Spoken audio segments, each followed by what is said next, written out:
Genesis chapter 22. And it came to pass after these things that God did tempt Abraham, and said unto him, Abraham.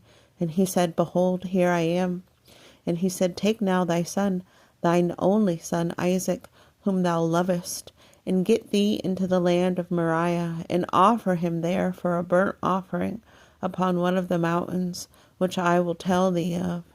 And Abraham rose up early in the morning, and saddled his ass, and took 2 of his young men with him, and Isaac his son, and clave the wood for the burnt offering, and rose up, and went into the place of which God had told him. Then on the 3rd day Abraham lifted up his eyes, and saw the place afar off.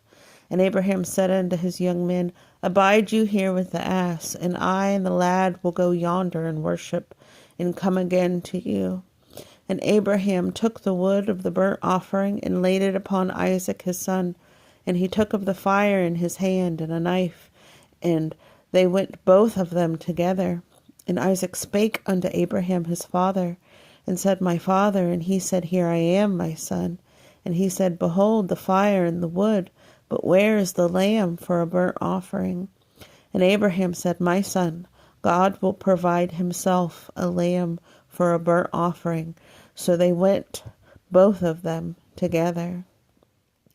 And they came to the place which God had told him of, and Abraham built an altar there, and laid the wood in order, and bound Isaac his son, and laid him on the altar upon the wood.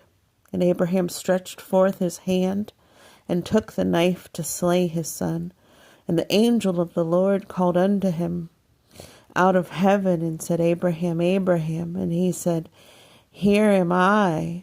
And he said, Lay not thy hand upon the lad, neither do thou anything unto him. For now I know that thou fearest God, seeing thou hast not withheld thy son, thy only son, from me. And Abraham lifted up his eyes, and looked, and behold, behind him a ram caught in a thicket by his horns. And Abraham went and took the ram, and offered him up for a burnt offering in the stead of his son. And Abraham called the name of that place Jehovah-Jireh, as it is said to this day, In the mount of the Lord it shall be seen. And the angel of the Lord called unto Abraham out of heaven the 2nd time, and said, By myself have I sworn, saith the Lord, for because thou hast done this thing, and hast not withheld thy son, thine only son, that in blessing I will bless thee, and in multiplying I will multiply thy